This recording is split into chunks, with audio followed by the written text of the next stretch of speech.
Alrighty, we are live. Played in Traffic every Thursday night. You know we do this. We come here and we talk with the boys. We try to bring you the best in guests and the best in topicality, and we're doing it again tonight with Mr. Lewis Lee, myself, Ray Guarino, who's a second fiddle, but also we got Gil with us tonight from GCD Auto Studio. And boy, do we have a topic. I was just involved in a car today that falls into this. Gil, why don't you tell us what we're going to talk about tonight? Well, tonight we're going to talk about it's been actually a trend for a while now, but it's evolving, So we're talking about modern drivetrains in classic vehicles. And I remember before modern would be, hey, I'm going to get a Holley sniper system or whatever. But now, we're doing LS conversions, modern transmissions in these classic vehicles.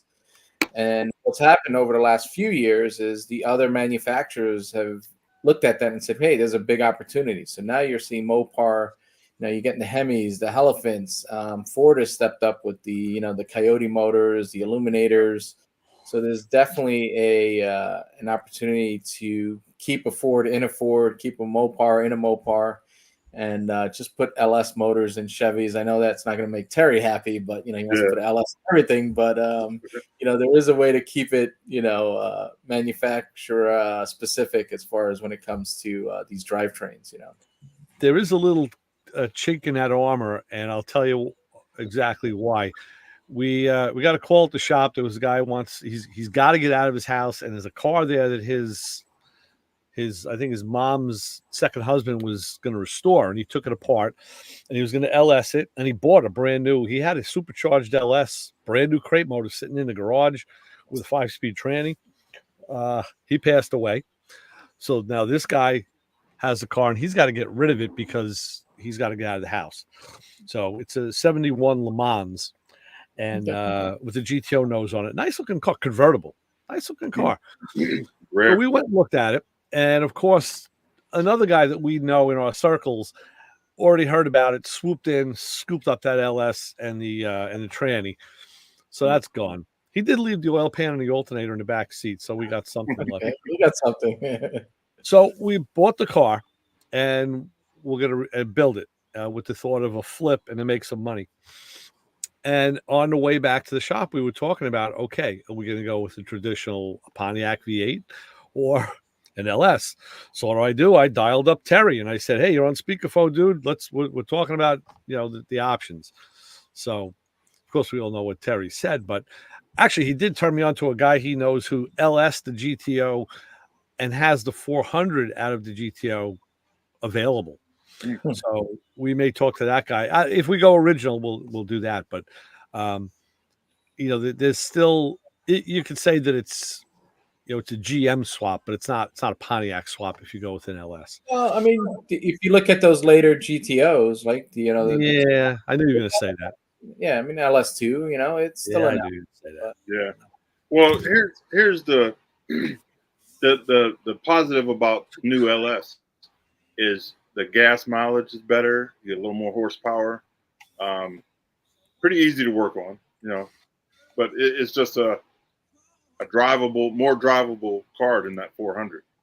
Yeah, and I think aesthetically you can do things to dress up the motor to make it look like a classic, small block motor. You can do the valve covers to cover the injector, plugs. I mean, there's stuff you can do with the air cleaner. I mean, you can disguise it very well to make it look like a classic motor. Right. No, in a lot of ways, that's true, and it's really not arguable, but.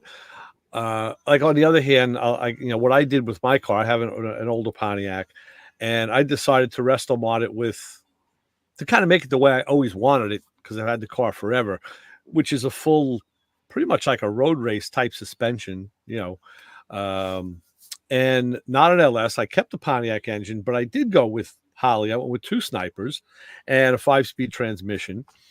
And every time I take the car out, I smile because I say, this car never idled this nice. It never ran this nice. That fuel injection really made such a difference in the tameability. And yet, when you hit it, the car just screams and goes. I said, wow, this really bang for the buck wise. I'm very happy with the choices I made. So it all depends what you want. It all depends. A lot of guys are used to newer cars and not working on them, and for them, the LS swap is great because you take it to your friendly shop and have the oil changed. That's it. And Or that's did the you go? challenge we face, as a builder, a good portion of the clientele we have are not really car people. So they're Yeah. just they want a car, they want us to build a car. So they're not the type that are gonna get in, pump the pedal, and it's a Yeah. carburetor motor. If it doesn't start, then what do you do? So a lot of the newer clientele out there just wants to turn the key, have it start every time. And that's the beauty of a new drivetrain is it's more user friendly, and that leads on to, hey, a custom chassis from Roadster Shop, or Oh, the yeah. speed front end. So I mean, these clients are looking, they're getting out of a 2023, Audi or Mercedes, and then jumping into this Chevy Camaro or 69. Pontiac Yeah. GTO, and they're Yeah. expecting feel. They love the look of a classic car, but a lot of clients don't understand. That the feel of a '67 Camaro going down the road all stock doesn't feel anything like No. a new. Well, in fact, case in point, like you mentioned, I have a friend who has all older cars. He has newer modern cars that he drive, but he's an old car guy. And I had to show him, like, okay, this is how, like, if you ever got to, if I'm ever incapacitated, you got to come pick this car up and take it somewhere. I said, this is how you start it now. You throw this kill switch. I said, you turn the key when the car is cold, you turn the key on, and you got to wait like, 4 or 5 seconds. Wait till you see this screen come up. That means the system filled and purged and gave you a little bit of a quick little shot, and then just turn the key and don't touch anything. And he was like, wow, okay, wow, that's good to know. I would have never known. I'm like, yeah, easy thing to learn, but yeah, he didn't have any idea. So yeah, there is a learning curve. Yeah. But I think it makes it more, driver friendly, more user friendly. I think that they would tend to drive the vehicle more if it's reliable, and it's easier to just get in, jump in, turn the key, and everybody's kind of looking for that to a certain extent. Until, I mean, you get the real like gearheads, the motor guys that know the cars, and they want that certain rumble, and they appreciate a carbureted motor and Right. the suspension, and they want the feel of it. Like, if for me, getting behind a classic car, you're getting behind it because you want to feel that nostalgia of the car, Uh-huh. but Oh, absolutely. I And get the modern drivetrain. yeah, I mean, I love it every time I go out, when I see that the same fenders and hood I've been seeing for, 40 something years, it's like, yeah, it's nice, but now it's painted, it's sweet, and people appreciate it. I mean, I don't have to tell you, when you ride down the street, I mean, I've had guys jump out in front of me. Like, I thought I was going to hit them, just to tell me how nice my car was. Like, dude, get the hell back on the sidewalk.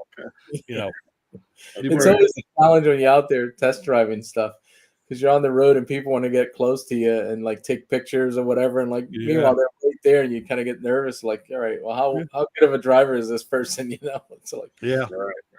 So, Gil, what cars you have in the shop right now that you're well, working on? speaking of modern drivetrains, we just delivered today a 1972 Ford Bronco with a Coyote swap in it. So Nice. and that was quite interesting. I typically don't do test drives with the client, but this time around, I had the client come by and take the vehicle out just to kind of get a feel for it. And I'll probably never do that again, because this guy, I was like, just ease into it, just take it easy. That lasted about a minute, and I'm like, oh my god, he was moving pretty good. But we had modern bucket seats with good seat belts in it, so I stayed in place. Yeah. But this guy was Did you ever see the episode on Unique Whips when they built a Viper for a guy, and the guy goes to test drive it, Will jumps in with him, and this guy goes out the parking lot straight across the street up over the curb. Oh, Jesus. Yeah, but we just delivered that Bronco. We got the so coming up this season for season 2, which we're going to be on Sunday nights. We're starting in late October. We come right out the gate with a classic car, 55 Chevy. Episode 2 is going to be this Bronco, but later in the season, we got that 66 Tempest with the LS swap in it. We got amazing 1955 hardtop build, roadster shop chassis, supercharged LS. We got a Toyota Land Cruiser coming up with a twin turbo LS. So Wow. it's definitely it's a whole different world this season because we got all these full builds that we've wrapped up or we're going to be wrapping up at the end of the season. So it's not going to be a shortage of horsepower this season. It's going to be a lot of interesting projects. So Nice. I'm kind of jealous. I've never gotten to work on one of those new aftermarket frames. Are they really as nice? Do I have to ask? I mean, it's the way I look at it is twofold, right? So when we sit with the client, and the Tempest was a great example of why you need to order a chassis, because the client wanted a modern feel, right? So if you go about it the traditional way or the previous way of doing things, you get a front clip on there, or you get some kind of upgraded suspension. You do a 4-link in the rear, so now you're going to upgrade the brakes. Maybe you get 4-piston or 6-piston calipers, hydro boost brakes. So when you start doing all these upgrades to modernize the look and the feel of it, because you're going modern drivetrain, and then you look at Roadster Shop's Spec Series chassis, where the body just drops onto the chassis, and the price difference when you figure all the parts you have to buy and the labor involved in doing all that work versus ordering this chassis. And I'm telling you, it comes in a crate. It's done. The fuel lines are run. The brake lines are run. I mean, the brakes are off of it just for shipping purposes, but you just install the brakes. You put the body on. The engine mounts are set. The tranny mount is set. And you think about all the labor you saved in just ordering that chassis and having it delivered. We look at it as having an extra employee. So that while we're doing the body work and getting other stuff done, mocking up the interior, this other employee, Roadster Shop, chassis is building the chassis, and when it comes in, we made them together, and that's what we're doing with the 55 Chevy. That's a fast track chassis, so we got to do some cutting because we want the car to sit really, really low on this one. So that's a good way to look at it. I never thought of it that way as another employee. Yeah, because you got to maximize your time. There's only so much you can do, and you with these chassis. I mean, it's just amazing as far as the craftsmanship in them, Yeah. And I saw that they just expanded, right? They just added another 60,000 square feet. So their lead times are going to cut down. I mean, they're going to offer more products. I mean, it's just, what does a frame run that type of frame? How much does that usually run? So, I mean, a spec series you can get in the low 20s, or even under 20. It all depends. It's very a la carte. So you can pick if you want the frame raw, if you want it powder coated, what type of brakes, what kind of suspension, fuel lines. So you can really dial in the details of it. So I would say on average, you're looking at low 20s.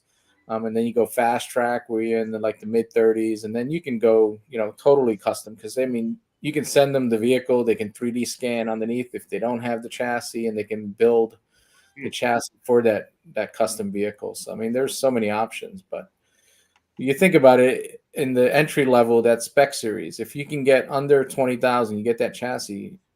Now imagine getting the Detroit Speed front end, getting the 4-link rear up, getting the Willwood 6-piston calipers and powder coating this and powder coating that, and then doing all the labor to get there. I mean, just do the numbers. You're hitting almost 20 already, Yeah. Yeah. And you don't have to fight with the old stuff. Yeah, I mean, it's all brand new, clean, no rust, no broken bolts. It's just that's nice. Yeah, and they're getting the ride they want. You can really dial in the feel of it, and you can even go. They offer the ride tech, so you can get the air ride suspension when you order the Roadster Shop chassis. We typically elect to do the coilovers and just. I love a static stance. I mean, air ride has its purposes, but for me, it's just I love setting the stance and having the vehicle just have the perfect stance and not worrying about airlines and airbags and that kind of stuff. One of the things I find can be problematic, and I'm involved with it now in a car. I have a Mustang that had a 4-wheel disc brake conversion done to it, an early Mustang, and I can't get a brake pedal on this thing. I can't get a good brake pedal. Found out after taking a measurement that the the rod from the booster, Mm-hmm. which should have been 20 thousandths off the inside of the piston, was 7/8 of an inch short. I mean, that's a lot. And this is the way they sold the parts. Yeah. So I actually made a rod, but I still can't get a good pedal. And I don't know whose parts they are. I don't know. It's a so challenge. and that's the point I'm trying to make. So in the future, going forward, a lot of these cars that have all of this custom work done, unless a guy keeps a really good book, and even that may not tell the story. If you need to replace something or do a repair and get a part to add to, the poor guy working on a car is at a loss. Yeah, I mean the roaster shop, they give you details on what pieces they're using, so what to order if you had to do a replacement. But just parts in general have been challenging. We worked on a few projects, and we're getting calipers brand new out of the box that are leaking. And it's just and it's just things are not 100% yet. And I think we're beyond the COVID or this, that, and the other. Right. Yeah, just I not hate getting that. the parts. I hate that cop out. I think at this point, stuff like the Roadster Shop and Fat Man and all those big guys, they're using top shelf stuff, but there's a ton of other stuff behind that's being sold in catalogs everywhere. And in the future, it's going to be an issue. It's going to be a problem for the poor guy doing a repair. Yeah.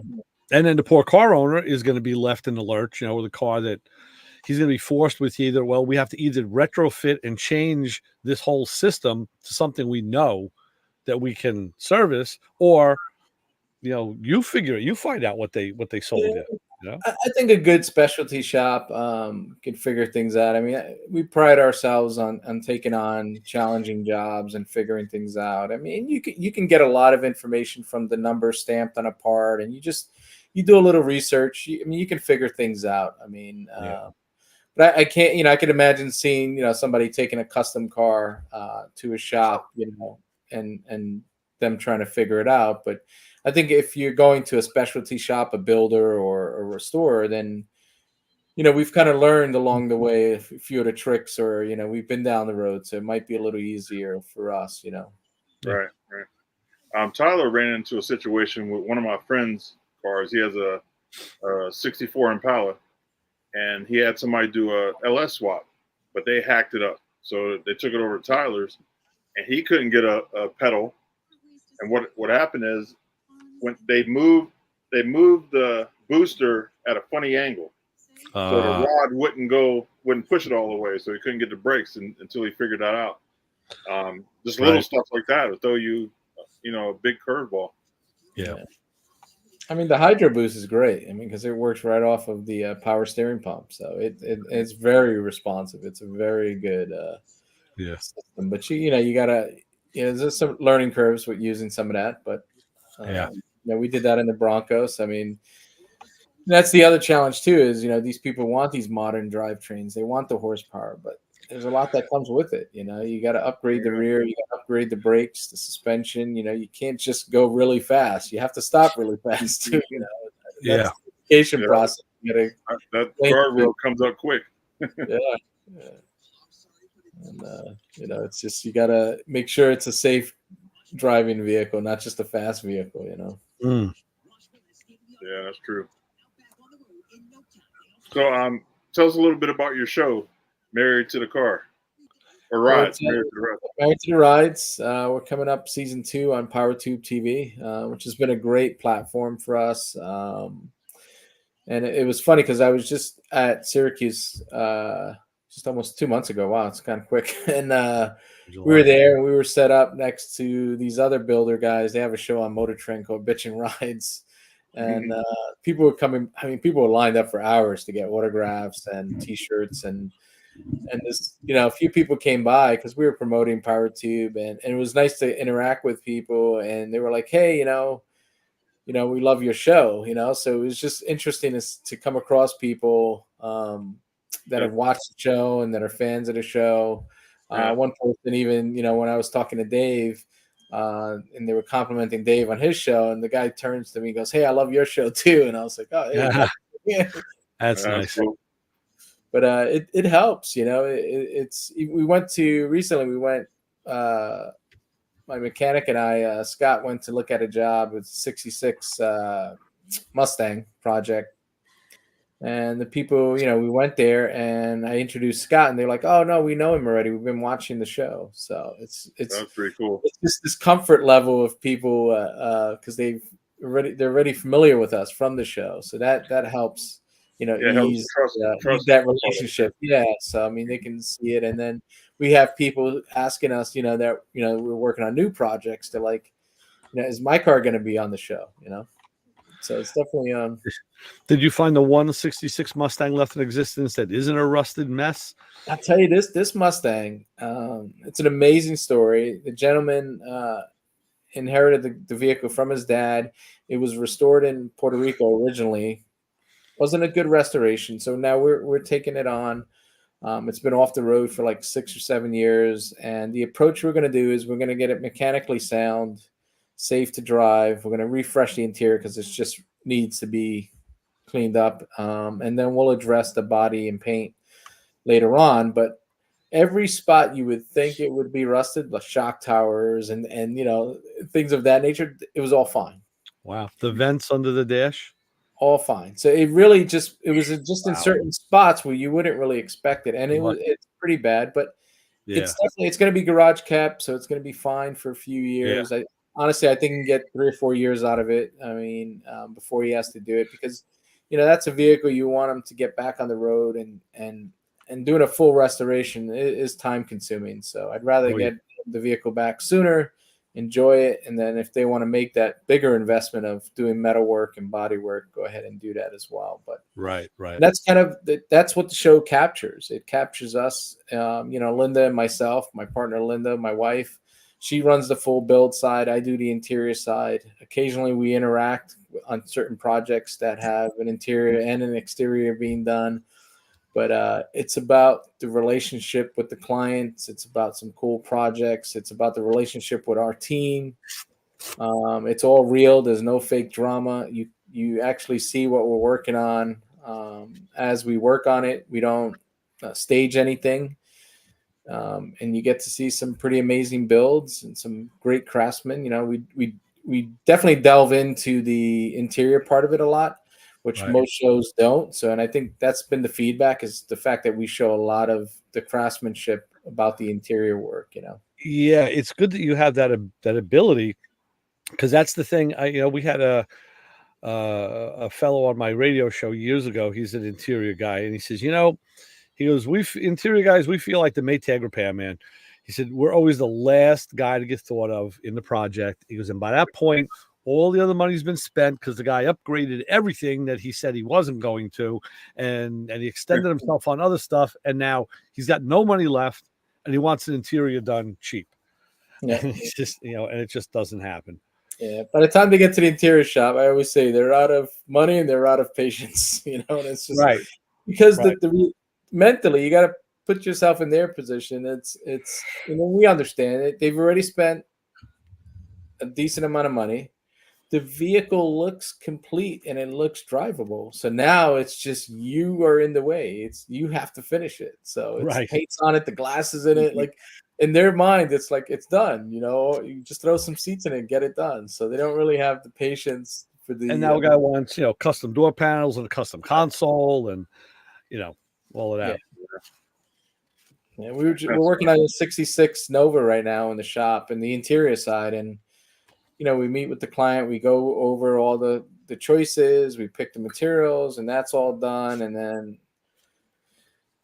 throughout the process I send pictures, and then they're like, oh, that carpet looks a little too light. So then it's like, well, it's the carpet you picked. Yeah, I know, but I want to go darker now. So now it's like you got to rip the carpet out, and then it's like, well, it's not just ripping the carpet out. I got to make new patterns. I got to take the seat out. I got to do this. I got to do that. It's like, so there's, it's a relationship of, yes, we're trying to get it done, but if we make changes along the way, it does take a little longer. And,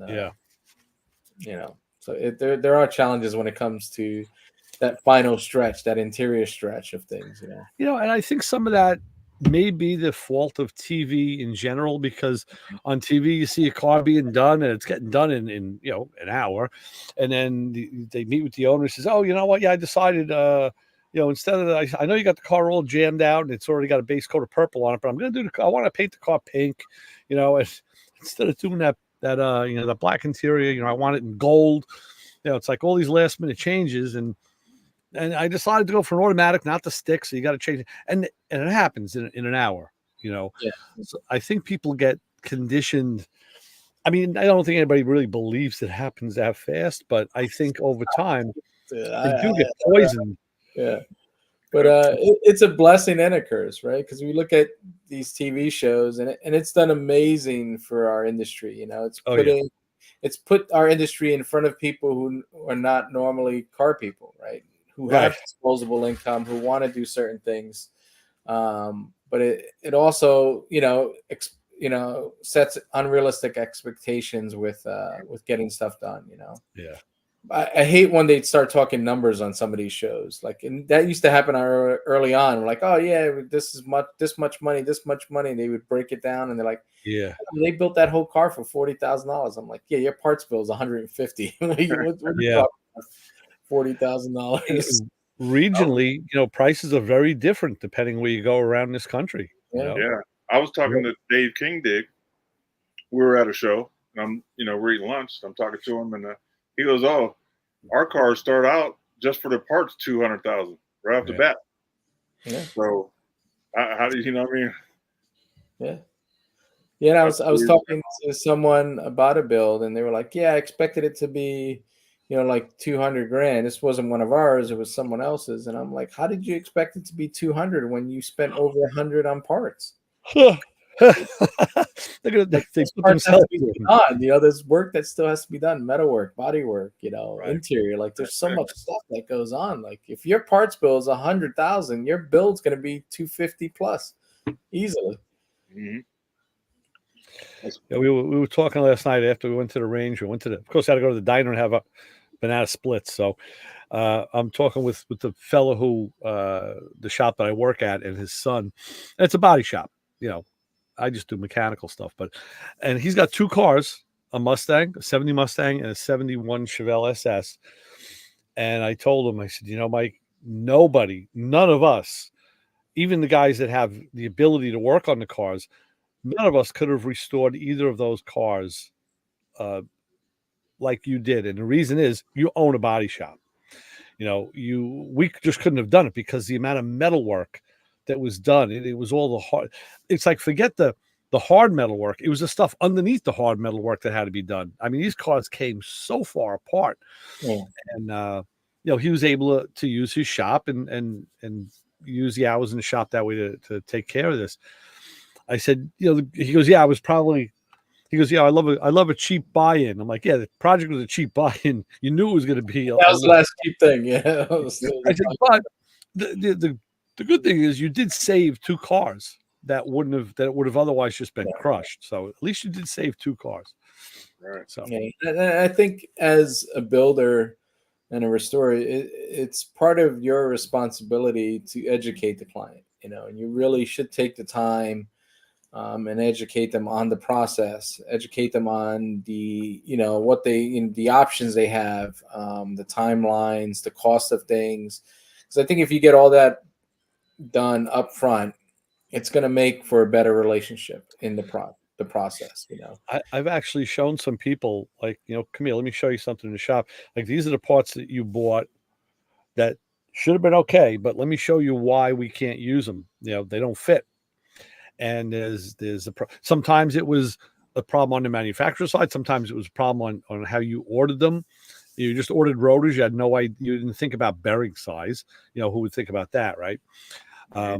There's 100 different reasons things can go wrong. And a lot of times you show people and they're like, wow, yeah, I guess I should stick to my day job and let you guys do this, right? Like, yeah. Absolutely. And it's a relationship too, because it could take a few years to do some of these bigger restorations. We're wrapping up this 64 Lincoln Continental hardtop. Right. And that'll be the season finale for the upcoming season. and that's been a 3+ year process. But we rebuilt the 430 motor. We had to get 180 something pieces either polished or chromed. It's finding the right parts. I mean, this vehicle was pulled out of a field where it sat for over 20 years. It needed Wow. quarters, it needed doors, it needed a trunk floor, it Mm. needed a trunk lid, it needed so many parts. Mm. And that's what took so long, is just the process of doing the metal work, letting the primer cure, and working on doing the body work, and just waiting for the motor to be built and waiting for the chrome to be done, so that way you can mock things up to move on to paint, because we're very meticulous about, we're not going to paint unless all the trim's on there, because Right, right. there's an issue. I want to know. We replaced the quarters. We have 4 doors from 3 different other Lincolns on this thing. We don't have the original doors. So we got to make sure everything lines up and it's 100% before we go and, put paint on this thing. And it's black. So, it's a nice straight black car. I'm not going to go backwards and Yeah, this doesn't fit. The windshield doesn't fit. This, we got to go back and tweak this and touch this up. And it's like, yeah. You're not talking about an Impala or a Galaxy. You're talking about a Lincoln. yeah, it's a big car. It's a lot of work involved. So, Yeah. that one took quite a few years. But even with that one, when we spoke to the client and the vehicle shows up, and honestly, it wasn't even a good parts car. This thing was Oh, very far gone. wow. And they said, "Hey, listen, go on eBay right now. There's one available. I think it was 95 grand. You should just buy that car. It's fully restored. It was restored within the last 3 years by a reputable shop. I mean, this thing was perfect, pristine condition. A lot of prominence. It was a very nice car." And the gentleman was like, "Nope, it's my uncle's car. I want to restore it. I know it makes no sense, but this is the one I want to do."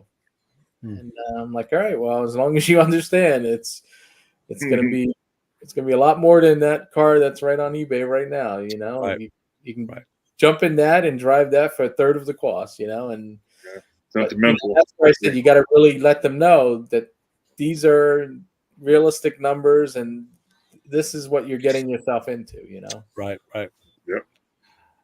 And All right, some well- guys can do that. I mean, they can allocate the money and they can get more money. They can do that if they have time. Not everybody, but yeah, those are great guys to work with. Great clients. Yeah, and we get the people too, the blue collar people that are doing these projects, and we work with them too. 'Cause some stuff could be done in stages. Bring it in. We have a C10. We've done quite a few different things on. We did a few suspension things. We did brakes. We did a blueprint motor in it. We did a trans upgrade, and now we're going to do the interior. And eventually we'll get to the body and paint. But every few months he brings it in for a couple of little things, so that way it's not tied up for half a year or a year, and Good use out of it. he's able to budget it, too, the right Right. way. And I think that's part of the process. And also, I've turned down quite a few jobs in the shop, because Linda and I feel that financially it has to make sense. And then some clients have the best intentions; they want to do certain projects, but when you start running the numbers, you realize that what, it just doesn't make sense for you to do that. Like, you should really, this is not the right project for you. You should really focus on other things. I'm not going to take your money because this could turn into a $40,000-$50,000 issue. And you're saying, hey, I got 20 now and I can get the rest. And Yeah. you have other things going on in your life, and you should really focus Right. on those things and not bury yourself in this car. Because if you don't finish this car, let's say you got $50,000 worth of work in a vehicle and you only get $20,000 into it.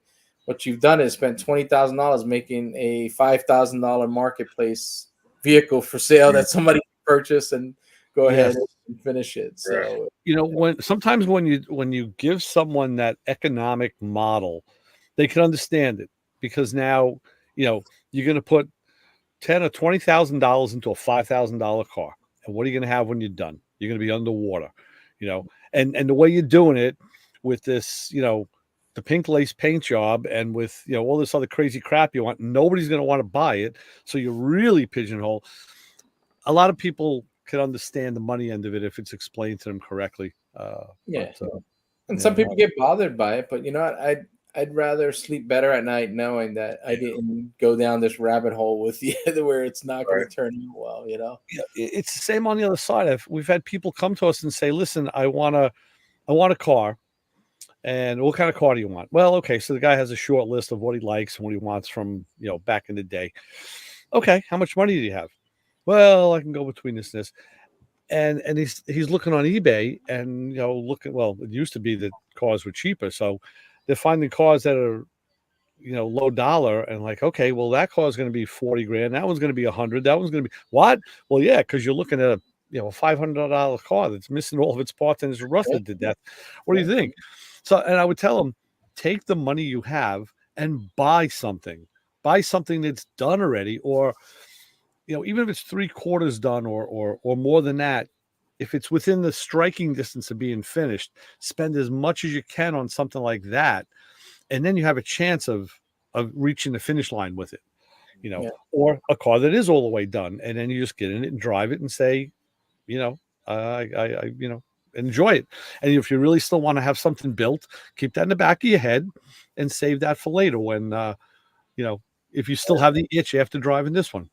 Yeah, Right, and, right. and spending the money up front on a finished vehicle is going to save you so much money on the back end. Like if you can get something that is in great shape, doesn't need metal work, doesn't need body work, and you spend a little extra money because it's definitely worth it, because then you can personalize it. You say, all right, I got the vehicle, and now you know what, I'm going to drive it, I'm going to enjoy it, I'm going to put a little more money together, I'll do the interior, or I'll change the wheels on it. I'll start making it my own vehicle.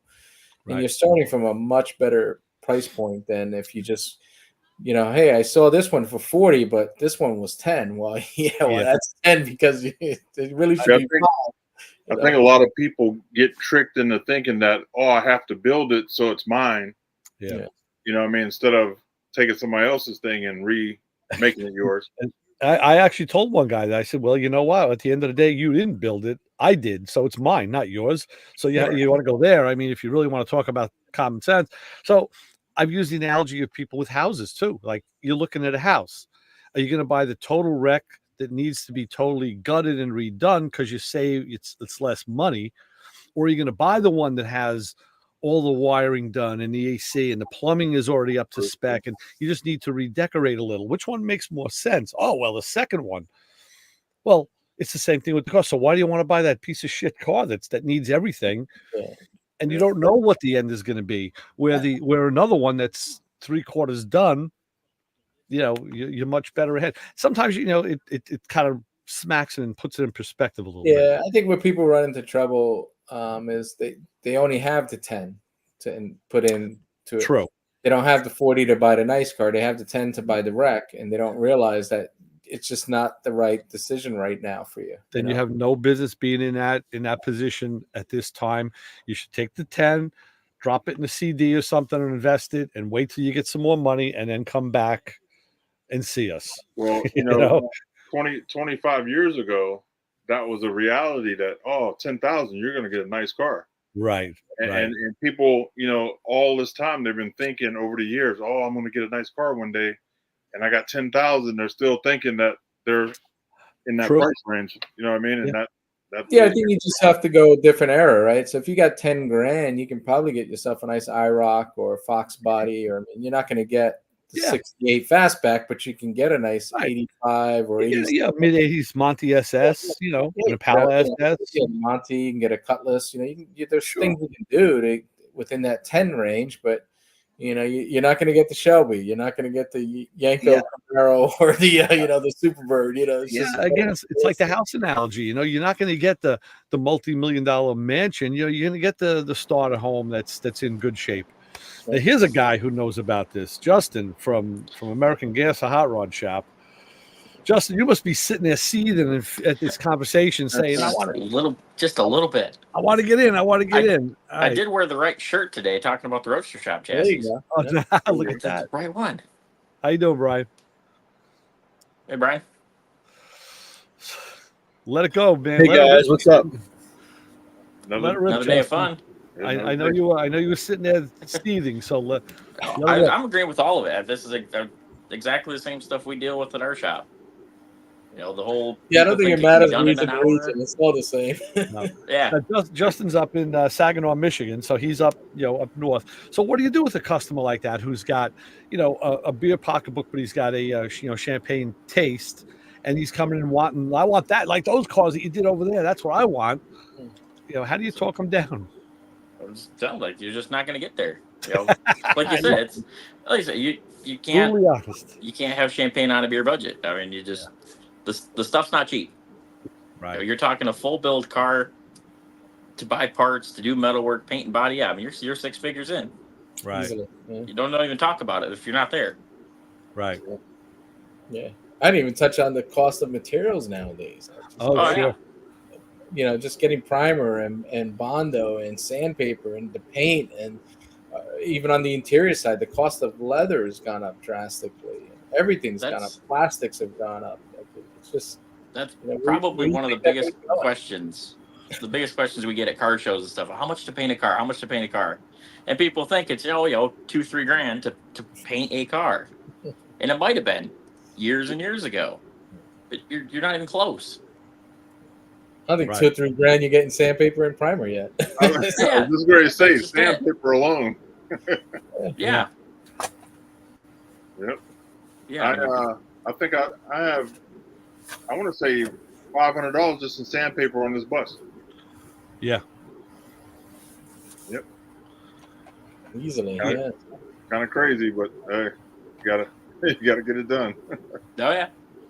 Then there's little stuff you don't think about too, like staples for interior, glue, razor blades. Yeah, razor blades. Yep. Just stuff that you don't think about until you go to the store and like, oh my god, I got $30 for a box of razor blades. Well, and this is why years ago, my friend's got a motorcycle shop, and he had some efficiency experts come in and look over the business and see where he could, maybe cut some corners, not waste some money and make some more money. And they really did a really comprehensive job. And one of the things that he had to start doing after that was like charging for chemicals. Each mechanic had his own little chemical warehouse by his station there of, carburetor cleaner, brake clean, and gasket. This stuff was, because you only need a couple spritzes and then you're done. But they had to figure out a way to charge the customer for that fraction. So basically they were giving it away for free. And even rags, the cleaning rags. And even myself, I was kind of taken back at that when I heard that they were going to charge for that. But then as I thought about it and said, well, look, it's a cost that they're incurring to work on other people's motorcycles. Yeah. Why should they have to spend that? Unless they're going to raise the price of the labor. Nobody wants to see that happen. So I think it's the way you approach it too. Like we'll do like a generic materials fee, like to cover those incidental fee, like pieces, like the chemicals or rags or certain things. You got to kind of cover that. And there's a certain formula you can use based on what you're doing. But I've also seen it on the extreme end where shops are like, they'll itemize it. 10 cents for this washer and 20 cents for both. And it's like, wow, that's really going to bother a client. If you just said, hey, it's $56 for miscellaneous fasteners or, it's whatever, miscellaneous versus. It's funny you say that, because one of the things I do is, when I work on my motorcycles, I cross over a lot of different areas. I'm not a purist on anything. So I'll use a lot of the chrome hardware I have from my motorcycles on my car. Like every one of my cars that has a carburetor or a fuel injector on it, I use chrome flats, locks, and acorn nuts. I just think it looks nice. It finishes it off. I even have chrome acorn nuts on the header on my Fiat, because I think it's just that little touch. But every once in a while, I got to go back to the bike shop and I got to buy X amount of, button head Allens or flathead Allens or regular Allens or not. And last time I went, my friend's partner says, wow, he goes, only he would know this too. He goes, you're going to be shocked when you see what the price of this stuff is. He goes, I bought these things at like 40 cents a piece back like 20 years ago. He goes, and now I got to charge you like, $1.85 each. Yeah. Like, wow. And I had a nice little laundry list. I walked out of there with like $40 in this little tiny bag. It was like, I had a reality check 2 days ago. I was working on my curtains for the bus and I'm sewing them. And I ran out of thread, Uh-huh. and I got pretty thick thread. So I look up at my shelf, and I'm like, well, I'm not Gil, so I don't have a wall of thread. Right, wall of thread. And so I ran out of black. So I go online, look. It is like $60 for a roll of thread. I'm like, what? Wow. I bought it like a couple years ago, and it was like 20. Yeah. I couldn't believe it. I'm like, oh my God. Crazy. It has gone crazy. Those are the things I'm talking about. Yeah, that you don't realize. Now I'm looking through boxes, seeing if I got thread somewhere else, because I don't want to spend the $60. So if you were making curtains for somebody, that now is a cost of the job. Yeah.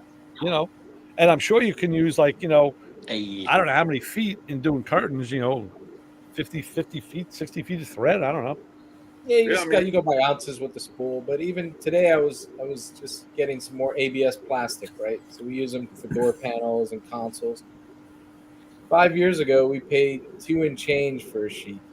Uh-huh. I was quoted today for $8.60. Wow. For half inch thick sheet of ABS. Wow. Unbelievable. And, it's crazy, Yeah, you got to factor those costs in, Yeah, and you get so outraged. I'm looking at my thread. I'm like, I know I got another black thread somewhere. You know what I mean? You just don't want to spend that money, but you should have called me. I got like 6 rolls of it there. So I said, he's the thread guy right to you, man. Yeah. Well, that's what I was thinking. I was like, man, I wish I had a wall like Gil.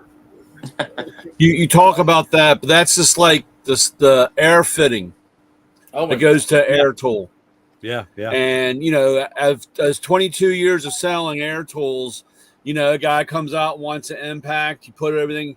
You used to throw in one of these, you throw in a cover, and you're on down the road. Well, this used to cost me 80 cents. Okay, and now it's $3 and something. Yeah. Yep. And the guy says, well, I had a guy today, he goes, where's my fitting? I said, just take it out of the old gun, dude. And he's like, you're not giving me one? And I said, my cost is over $3 now. I mean, right. It's like I said, it's just insane. And I had a guy, and I had to change it on my invoice. A guy wanted a a die grinder, air die grinder, and I told him it's $220, and he said, yeah, no problem. And I know that he needed the end, and he needed the roll lock end to put on, and to put the sandpaper on. So that's all priced in. It was $175 for the grinder. $10 for this, $15 for that, and $20 for that. So it came out with tax $220. And when he saw the invoice, he goes, "This is $6." And I'm like, "Dude, it all came out the same price. It's $220." But like you said about those guys that break it down, that's just, unfortunately, that's the way my software is for my inventory.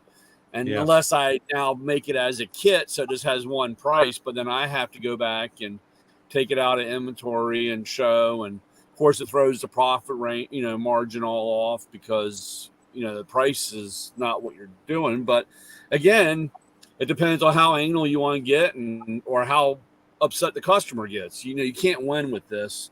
And it's definitely crazy on everything with prices. If you want to get something cheap, don't get it in cars. Just don't. Yeah.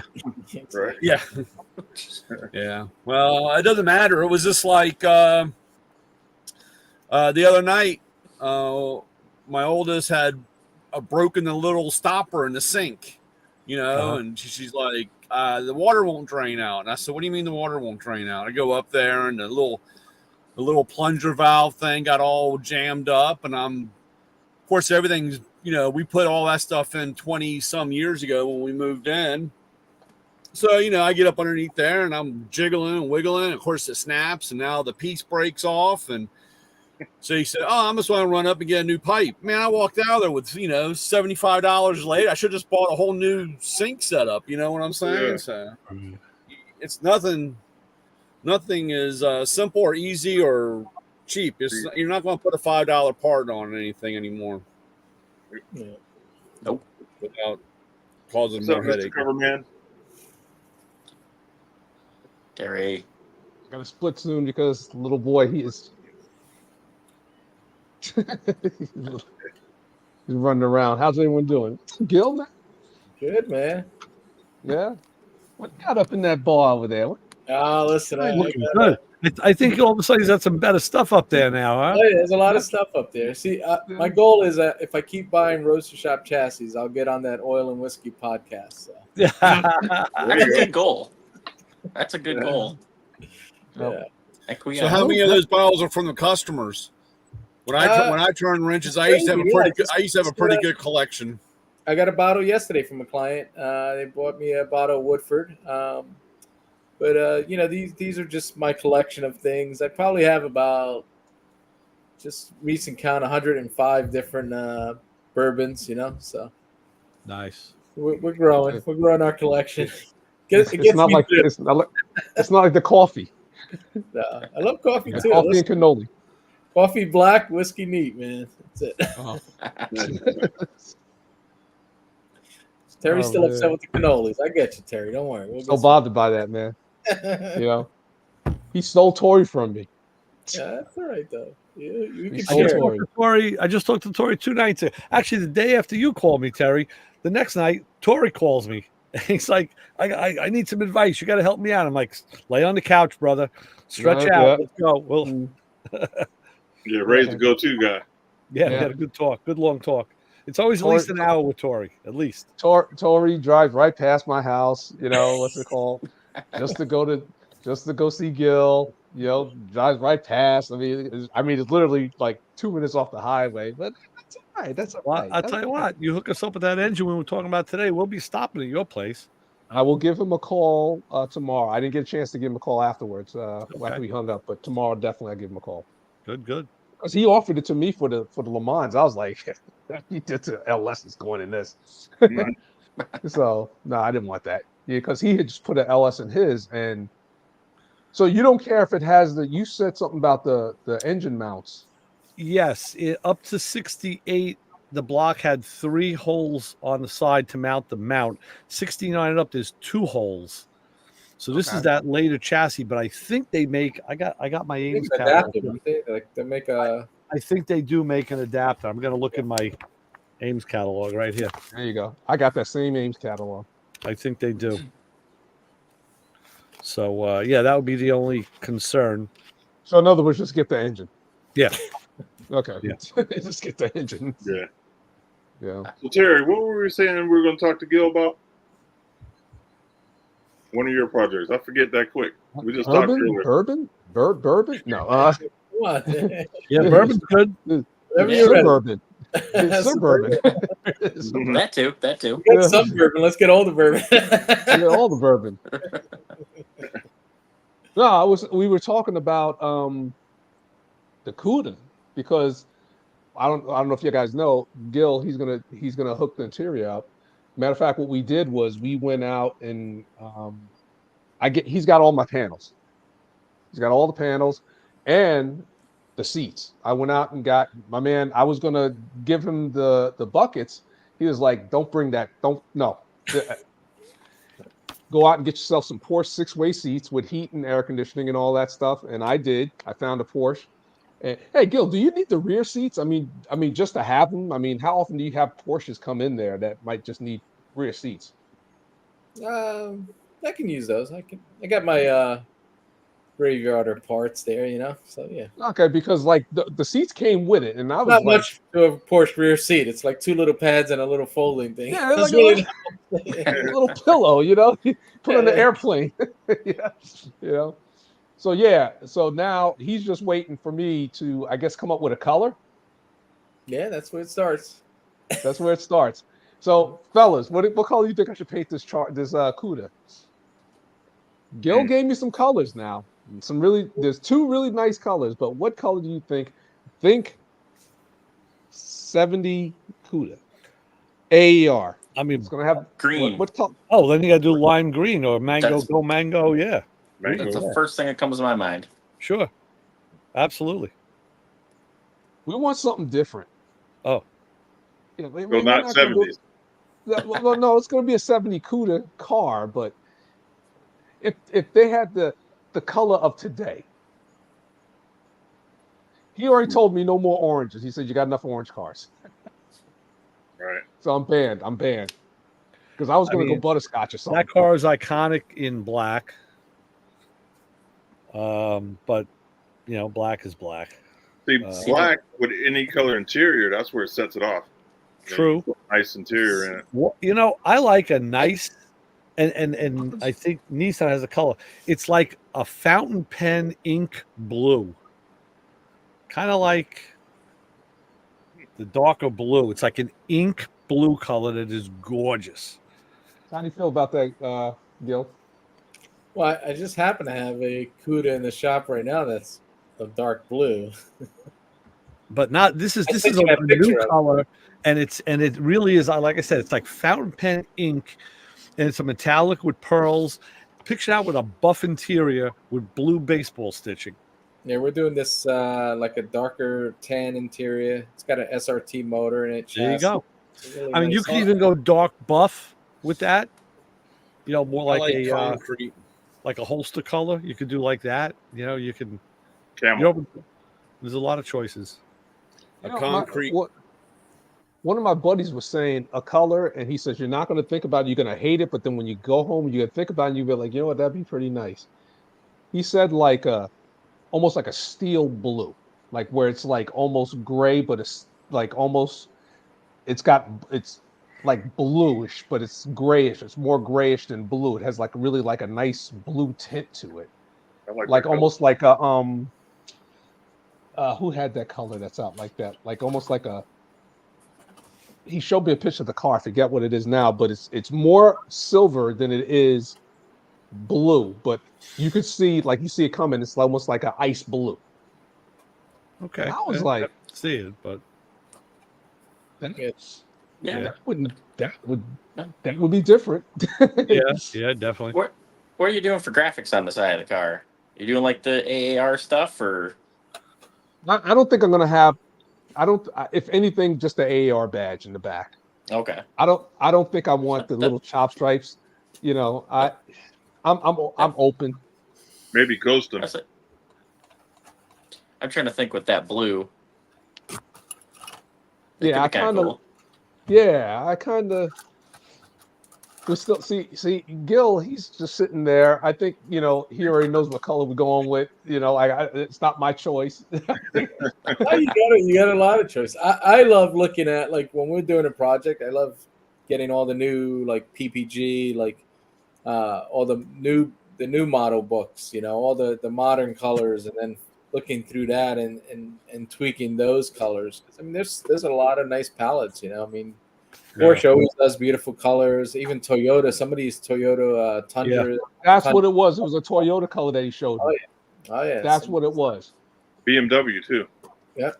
And you can tweak those colors, and I love the idea of whatever color you land on, whatever wheels you go with, using that color wheel to use the graphics, kind of tie it in a little bit.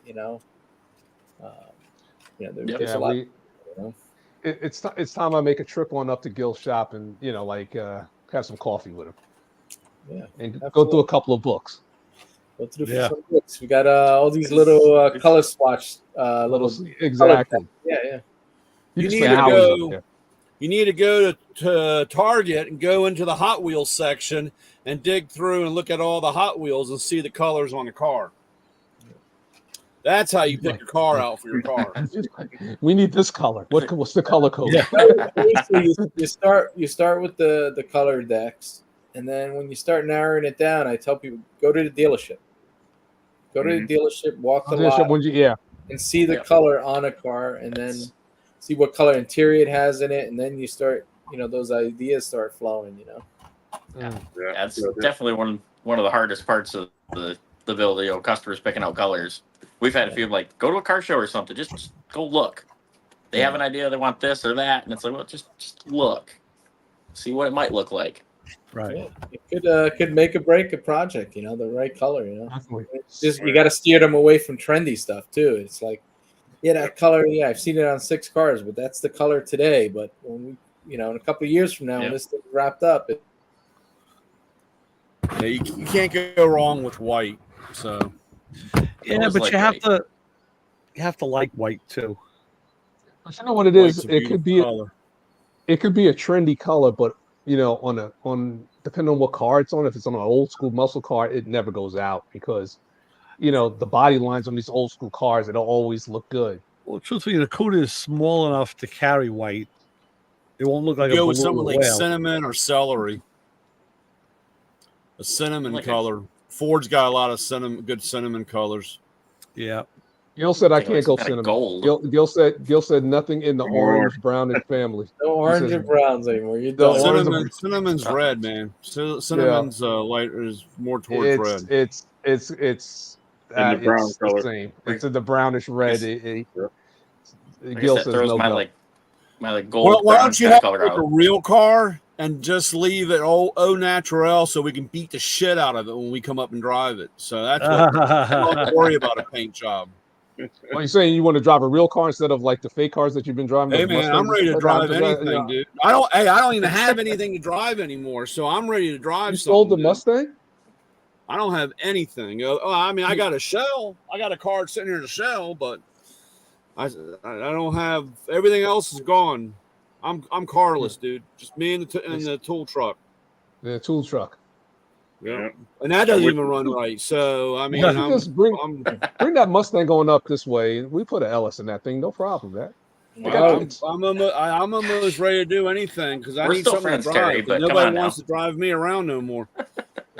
he's always messing with me. That's the reason why I said he's always messing with me. It's okay. Hey, Gil, I told Brian that the fellas will round up and we'll all go down there and help him put his car back together to get him on the road, at least get him rolling down the street a little bit. Might not have a motor in it, but we'll push. Do you have an engine for that car? Yeah, I got 3 of them. I can make what's 302 the noises. delay? I It's got just 3 of time? them sitting here. Huh? Is it just time that you don't have? It's just in a million pieces, and I have a lot of the stuff laying. I have a lot of the parts. It's all the little things. It's the little things, and unfortunately, I could not stop taking shit off of it.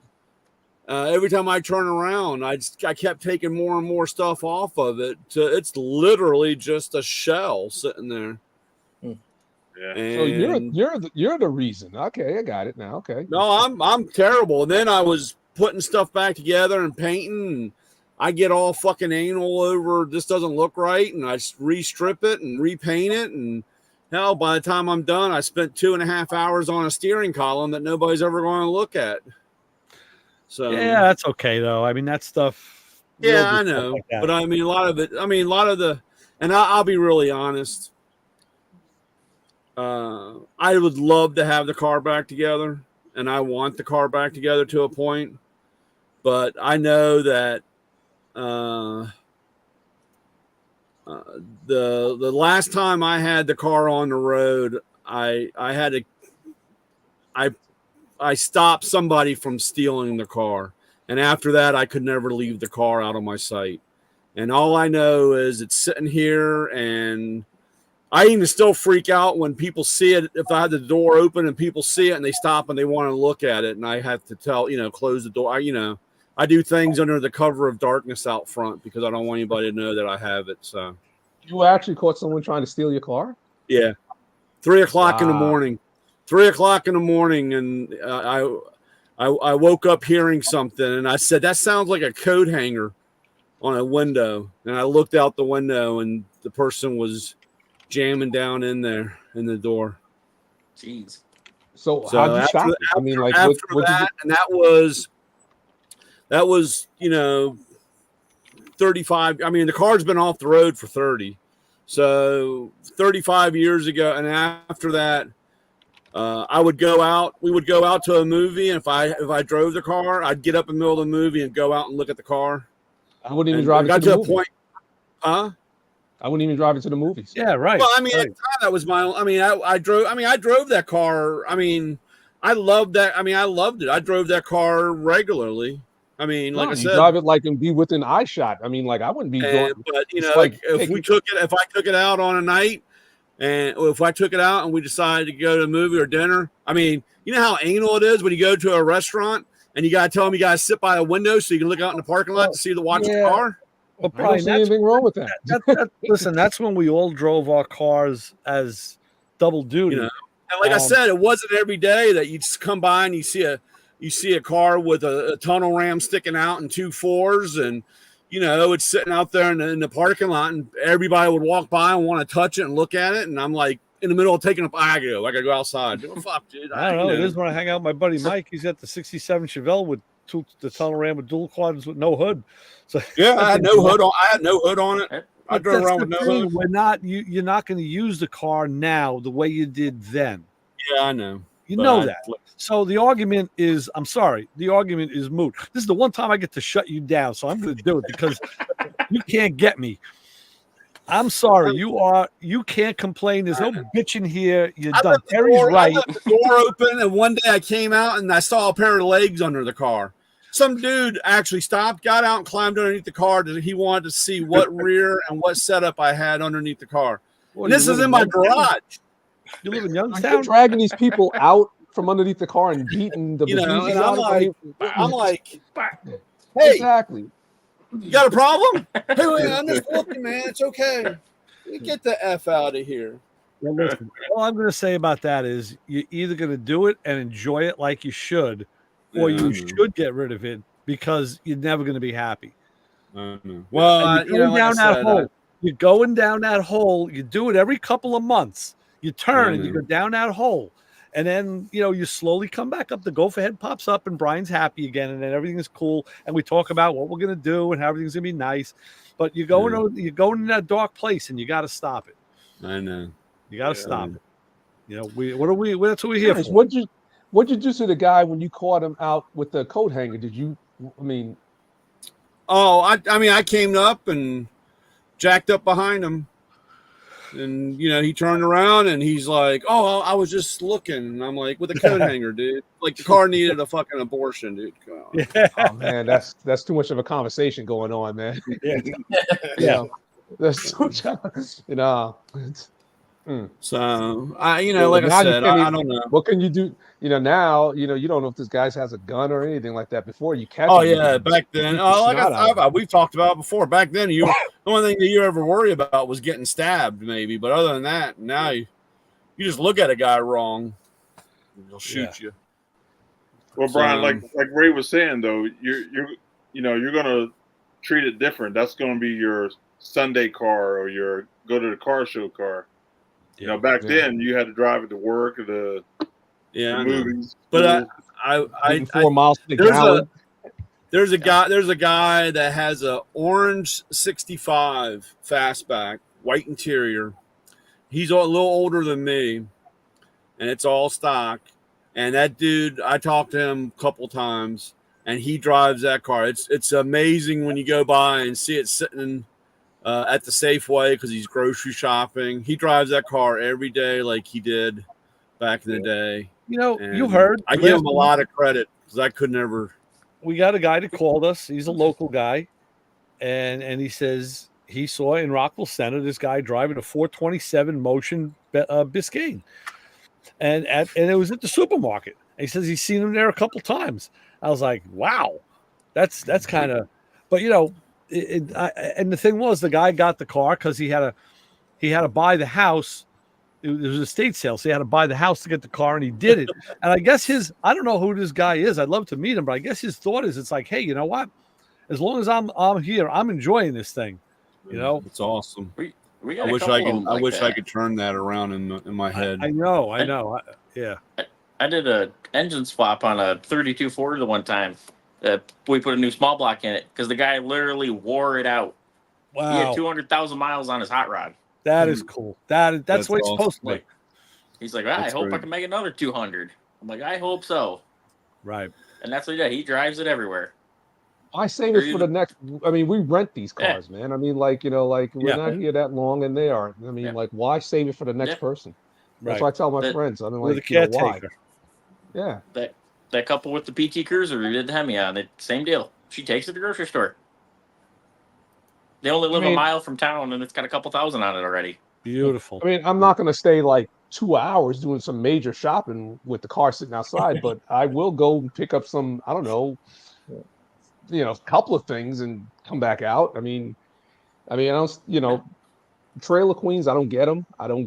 You know, like you want to drive them. I mean, even my Chevelle, I haven't drove it yet. I'm fixing to drive it hopefully by September 22nd. But I already have in my mind it's going to get little rock chips. It's going to get little dings. You know, don't get mad. It's like a new car. But you know, the cool thing is you can always get it repaired. So Right. just go and enjoy it. Just have fun with it. And technology, you can put technology on there so it's hard to steal. You know what I mean? There's a lot of new stuff that, you know, makes it harder to steal. But if they want like old to get technology, like a bat or a golf club or hockey sticks, those work very well. You know? Put Big the 1-inch club on, wrench. put the club on it. Exactly. It's even Yeah, you know even a club. You know, they have technology that really straighten them out. you know? Yep. With the club with the pull-out radio, you know, with the little one look the big H, you know, the club. Hey, let me tell you a story about the club. Except no substitutes. Hey, so the club is from local here. It's just outside of Youngstown. It's called Sharon, PA. So that's where the club was invented, right? So my buddy was a deputy sheriff, and he was the guy on the commercial. Oh yeah, the stiff guy. Yeah, so you remember the guy? No substitutes. Right. So listen to this. His car got stolen with the club in the back seat. Oh man. And he was the rep. Oh, that's bad. yeah. I never would have told anyone that. Oh No, yeah, not at all. yeah, we were on it it. did slow them down, you know, because they had to move it so you could sit in the back with the other two guys. Just get your manual transmission. Nobody will be able to steal it anyway. Yeah, yeah. There you go. Very true. Yeah, that's true. That's what everyone That's says. true. Yeah, I looked at a couple of vehicles here the last couple of days, and they've been all manuals. And my daughter said, "Well, what if I want to drive it?" And I said, "I guess you're learning to drive a manual." Yeah. So I told nothing wrong with that. nah. But So what is I'd it? I mean, said do they even sell manuals anymore? I mean, can you get like a new car with a manual? I mean, like, well, Ford still offers it. Ford, that was their whole platform last year or the year before. They're not going to get rid of the manual transmission. Too. Why do you think that so many people don't know how to drive a stick? They never learned. You know, automatic. Well, hey, actually, it's funny. A buddy of mine, he's got a newer Bronco, and he had taken it into the dealership for a warranty issue thing. And they had called, and he said, "Okay, well, I'll be by late, 8:00 to pick it up, before you guys close. I'll be by to pick it up." And they said, "Okay, no problem. You can come till 9:00. So he gets there, and, warranty, I mean, there's no pay. The guy gives him his copy and says, right here. And, he's standing around waiting and waiting and waiting and waiting. And he goes back in and says, "Hey, where's my car?" And he goes, "Oh, you're still here? Oh, well, let me go see if I can find the guy." So they come back and they said, "Oh, could you come with us? It's up on the upper deck, and the guy can't drive a stick. And come get your car. There's nobody here to get your car." So he had to walk up. And the whole time he was going for that walk, he's like, "Am I going to smell clutch? Right. Am I going to smell clutch?" And when I get up there, like, he tried to move it and, right. smoked it or grind it. You go up there and hear a guy grinding it out. Yeah, that's what happened with me when I tried to get my wheels aligned. What's it called? Wanted to get a spun balance, and the guy was just like, "You think you can drive it in? I don't know how to drive stick, or no one here knows." I was like, "I'll be right back." I had that one time on the for emissions on the we used to run. We had to run on a dyno, and the guy goes, "Oh, you came too late. There's nobody here to drive a stick." And I said, "Well, this is the only time I have. It's the last day. So either you just give me the old stamp or what?" He goes, "Well, you're going to have to drive it on the dyno." Yeah. I said, "Okay." I thought it was kind of funny. The guy tried at first. I said, could you please get out?" So Yeah. Out now. Now. And it was bad enough. That was on the Quattro, and they kept telling me I was in the wrong line because I was in the 4-wheel drive one. And they kept saying, You got to get over. And I said, dude, it's 4-wheel drive, all 4-wheel quattro. You know, it's all 4 wheels turn. So, Gentlemen, I got to put this little boy to bed. All right, Jerry. all right. We'll see you, man. All right. Well, Always a I'll pleasure. put a Yo, UPS we'll be in touch. sticker. I'll put a UPS sticker on the side of the Mustang, and when my guy comes Monday, he'll ship it on up to you, and you can put that LS in there. Okay. Yeah. What year is it? What year is it? 66 fastback. You get a 69 or 70? Oh, Oh, bite here we me. go. We're done, dude. Goodbye. Goodbye. Good night. Bye, Terry. Thought you had a real Yeah. car. I'm See sorry. ya. Real Did I say that loud? Whoa. All right, cowboy. I'll talk to you later. Watch out for that trash night. Fucking real car. Yeah. He's definitely not getting it now. Yeah, he ain't getting it now. Yeah. Hey, so Real speaking of car. Audi, you see there was one like a high-ranking CEO died in like a mountain climbing accident the other day. No. An Audi No. CEO. Yeah, the guy was like mountain climbing somewhere overseas, and Wow. yeah, he went over. Wow. Yikes. I never understand those guys. I guess it's all adrenaline, or they need Yeah. that rush. Yep. I Make all that money and have that lifestyle, and you want to go hang off the side of a cliff someplace. So, Yeah. I don't know. No thanks. Well, Yeah. hey, That's- It was know, either that. It was either that or sit with his wife, on vacation at the beach. So he figured, I'm going to go to the rocks, Yeah. go Wow. to the mountain. well, we know he wasn't a black guy. Yeah, well, right. I don't know. I always mess with my wife. We'll watch those shows. People get hurt, deadly, whatever. And I was Uh-huh. like, "Hey, babe, you notice ain't no black folks on there. Yeah. We just shoot each other. We don't do the dangerous stuff." It's terrible. Terrible. That's funny. Yeah. Hey, Brian, I was telling the guys today, I was at the main shop, and they got a guy he's like scraping the old cement and grout out of these windows and, doing all sorts of stuff. And with the air gun, he's blowing it and, trying to have a conversation. I said, wow, that's loud. My buddy says, every once in a while I get up and I go over there and tell him, put the fucking air gun down. I'm going to stick it up your ass and inflate you. Yeah. And I said, I just saw Matco has a silent air blower. You see stuff before I do. You guys, man. It's a silent air blower, and what it is it looks like a regular gun, but on the end, I'll show you. That's the gun, Uh-huh. but this end piece has what looks like a Phillips head screw. Oh, that's And- been around. That's OSHA approved. That's only 20. That knocks it down to 20 PSIs. But they're saying that was actually it was a young Matco guy who was showing it, so I guess he maybe doesn't know the history. And he said no, he goes, I guess that like diffuses the air and quiets it. Now he didn't demonstrate it, but had me curious. Yeah, about it. that's OSHA approved. Okay. Some of the stuff comes, and then it's kind of funny after you sell that, and after the dude from OSHA leaves, the guys take a drill and drill them out. They said the working pressure was like 50 to 250. Yeah, That it's was supposed what to they not. recommended. I know the OSHA approved one. That one might not knock it down because I know it. The OSHA approved one, the tip goes in. It has a very similar diffuser like that, and it knocks the PSI down so that you cannot accidentally blow somebody's eyeball out with air pressure or something. Oh, okay.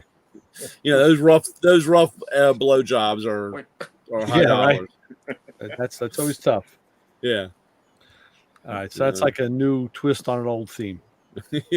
Because he's like, I'm going to order one. I want one. I said, wait, let me find out tonight. Let me do some research here. Let me find out. Talk to the Yeah, guy. you just got to see if it knocks the pressure, the fuse. I mean, because the OSHA approved. I can't remember what the OSHA. You don't have that problem over there, Gil. Do those OSHA guys come visit you? Nope. But we are in New York, which we get everything else, So. Right, we do. The fire marshal comes by and checks your little yellow cabinets and makes sure your rags are put away at night. Yeah, no, we're really up to date on extinguishers and all that. My wife, who's my partner, she used to be she was a former code enforcer for the state of New York. Oh, So Wow. she's really strict on what exits are clear, and all Yeah. this. We have the binder with all the chemicals and all the documents, and That's good. It's funny because I'll walk into a shop and more or less most of my body shops, they get picked on, regularly. And it's funny because I'll be like walking through and the owner will be running from the other end and he's like, you got to go, come back later. Cause I'm not wearing glasses, you don't have steel toe boot, and they have some OSHA person walking through, just writing up, all day long. So that's another one of those hidden expenses on your build out. Yep. We're fortunate. We're very organized, very clean, very by the book there. So I mean, when a client comes in, everything's it looks a certain way. Everything's good. We're very aware of safety and things of that nature because I know the alternative is if something happens, Yep. the insurance companies are always looking for a reason not to pay you. Oh yeah. For reason. So it's just. It's one of those things you got to do and take those precautions, but it's good that you're disciplined in that because a lot of guys, that's one of those unseen things, that I love when somebody says, hey, I'm going to go start my own business and I'm going to go do that. And you're like, okay, get ready for the roller coaster, dude, because it's there's a lot of stuff behind the scenes.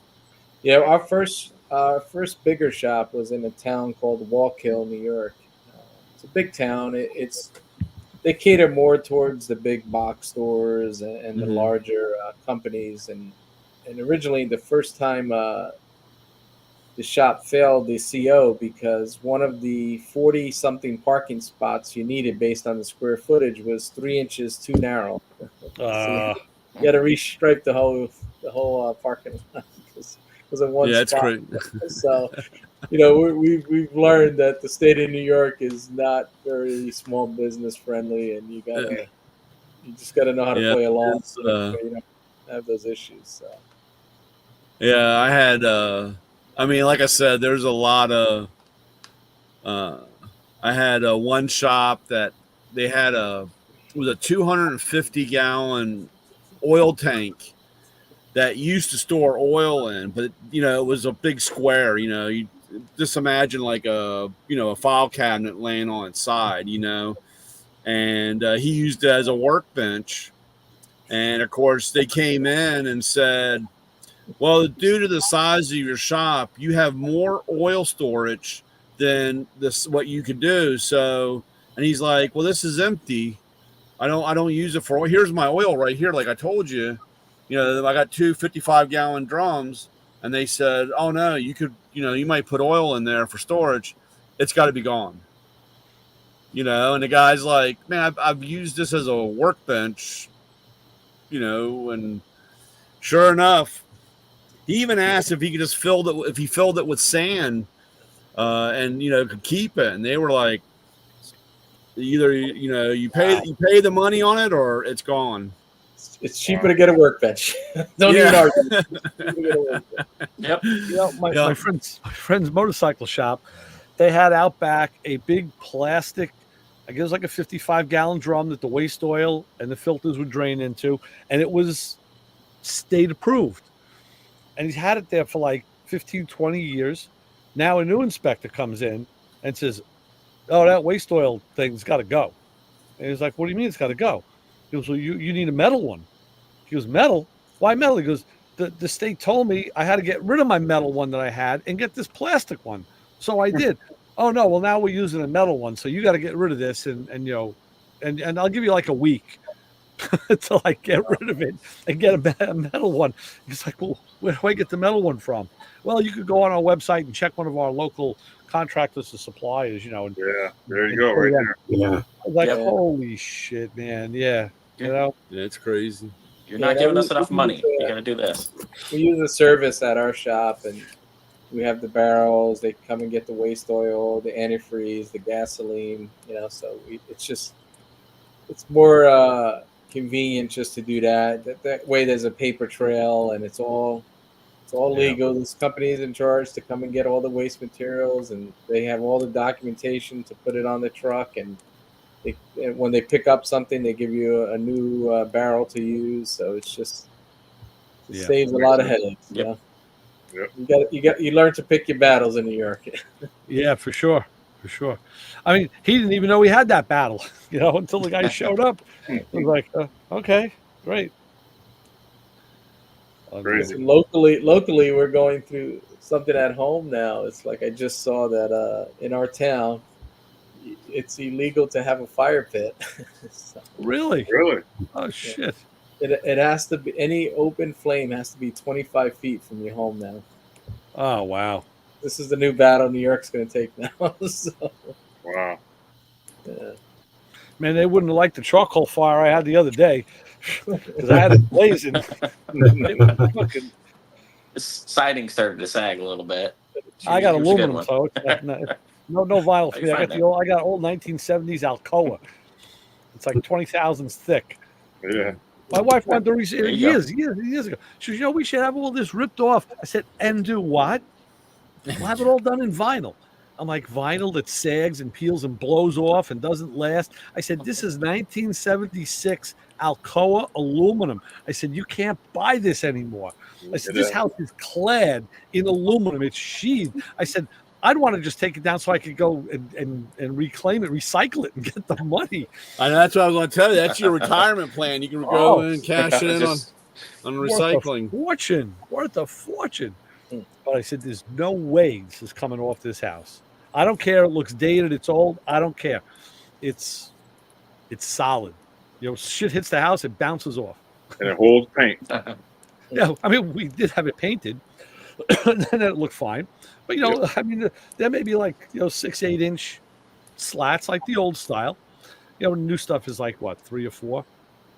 It's like I'm not looking for glamour. When I was in school, I worked as a contractor, and we would pull gutters down that were copper down in DC. Man, that was a catch day, taking those things down to recycling, pull all that. And back then, that was all copper guttering, drainage. Crazy. Sure. Yeah, those were good old days. Wonder how much lead paint I sucked in when we burnt the paint off of it. All of it. Yeah, I know. Yeah. Well. Oh, you're fine. Let's have you. You didn't get any in you. Yeah, I know. It's only us short people got to watch out for that. Well, guys, I'm gonna head out. I appreciate the invite and the show as always. So, Gil, tell everybody where to find the show again. it's gonna be coming up right now. It's on PowerTube TV. You can catch it on the PowerTube TV. They have the drop down where you can see all the past episodes. But coming up late October, we're going to be doing season 2. It's going to be on Sunday nights, 8:00, and hopefully everyone tunes in. We got a lot of great projects coming up this season. Right now, there's 10 episodes, and we got some amazing builds. We're going to finish up a couple from last season, but we got some new ones there, and hopefully everyone enjoys it. And what services can you find PowerTube on?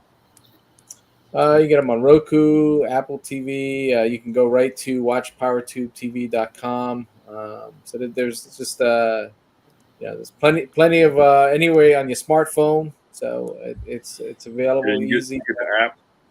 Yep, get the app on your smartphone. You can go ahead and on your smart TV, you can download the app directly. So it's very accessible. So and it's free. And what's the name of the show again for people so I can know to find? Our show is called Married to the Rides. Excellent. Very good. Right. Very good. Good deal, thanks.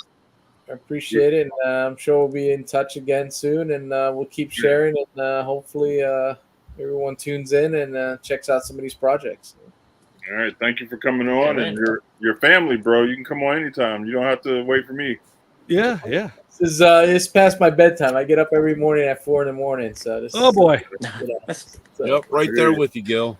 it's 4:30. it's a tough timeline for me, but we get through I it. do too. I shuffle into the bathroom. I look outside, then I go back to bed. Yeah. Just hit 2 more shots from one of those bottles. You'll be all right. Come on. Gotcha. Yeah. That's all. There you go. All right, Gil. Heading into the weekend. All right, guys, take it easy. All right, Gil. Thank You you. too, man. Take care. Thank you. All right. Very good. Very good. All right, guys. I think I'm gonna kick the bucket too. Well, don't do that, dude. Just go to bed. Just Yeah. You got some living to do. get some sleep. You got to hurry up and retire so you can hang out with us. Well, I am. I'm on vacation right now, so I could stay up, but Oh, my body's telling me something different. Yeah. I know my body tells me that in the afternoon too, and that's why I sit down in a recliner and my wife says, "Man, you was snoring." I'm like, "Yeah, so good." Good for me. Good for me. Part of the game, right? So I'm supposed to do. All right, guys. Have a good week. Talk to you next week. Hey, before I get off, Brian, Yes. this is our anniversary. So September 14th. Is that what day is that? That's a Saturday. Saturday. That's Saturday. That's when we started, I believe, on the 14th. I'm gonna do some kind of giveaway, and I have a budget of $100. What tool or something I can get off you that you would suggest for a good giveaway? What do you want to do? I mean, what do you want to give away? I mean, what do you throw me some ideas? I mean, Well, no, the idea was he's got a budget of $100. oh, I'm not really worried about the budget part. What do you got? What do you want to do? I want to offer to people. You know, I want to get my numbers up on YouTube. So if they subscribe and share, or do something like that, some kind of promotion like that, for the anniversary. You know, what I mean, like want to give back, I guess. You'd say. Or maybe a contest or something. You know what I mean? Or somebody can win. I don't know. What do you guys think? Yeah. I mean, like I said, it just really, it comes down to what you want to give away. I mean, I don't know. I mean, 66 Mustang. Yeah. $100. Well, you need to call. You need to call back tomorrow, and when the wife answers, because don't worry, she's ready for it all to go. Don't worry. You might even find the fat white guy. You might find the fat white guy in the back seat, or what was the back area. You know what I'm saying? She's ready to pack everything up, and I mean, like I said. Let's think about it. I mean, yeah. Like I said, just shoot some things around because I have a lot of. I don't know. Just like I said, I have a pretty nice. I have some glassware. I don't know if you want to do a tool or some. I don't really want to. I'm glad that you thought of that, but I don't want to really emphasize something from Matco. You know what I'm saying? Well, it could be multiple things too. You know what I mean? Yeah. If we give a couple things away, I don't know. Like I said, because I got a whole bunch of glassware stuff. I got a couple clocks. I got tools. Shit. I could autograph my coaching baseball card. Yeah, I don't know that anybody would want it. My mom would want it, but other than that, I don't know anybody that would want it.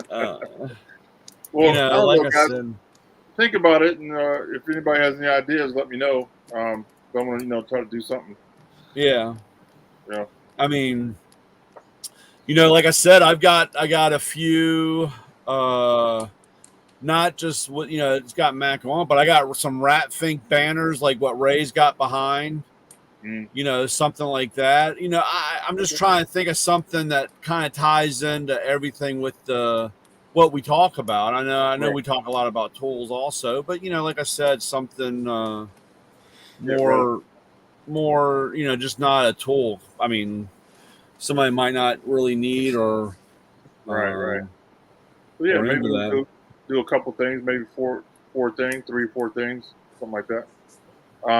Yeah, I'll think about it, and you guys, if you guys have any ideas, shoot them to me, and we'll talk about something. Just like I said, I can help out, or like I said, just let me know, and I'll look around. I mean, like I said, I've got a lot of stuff,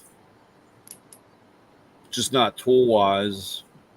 I always find, Or if you guys might have seen some kind of giveaway before on something else that I can give you some ideas that way too. I don't know. Let's kick it around. No stress. I mean, just kick it around and see what you think. Brian's got a pink Batmobile right here that he wants to donate. No, I don't want to donate that. You better watch it, Coach. All right, guys. I'll talk to you next week. All right. See you, man. All right, later. All right. So yeah, I guess we should do the same, and we'll get down to business. So yeah, for Lewis Lee, Ray Gorino, Ed, having what do you call having Gil on was great. I wish he could talk more about the interior stuff, because he's a phenomenal interior guy. I got to get up to his shop. So yeah, got to get up there and see it. And of course, you guys, Justin, I was chomping for you to come in to talk to him, because I knew you had to be seething there. And everything he's saying, I'm like, yep. And then the Lincoln, like you said, then he talks about doing a Lincoln, like, oh my God, we're right back there again. That was awesome. Yeah. And of course, from Echo Man and Coach Isaac. So we'll all be back next week. Yep, And, take care. And we'll take it from there. So Bye, Mom.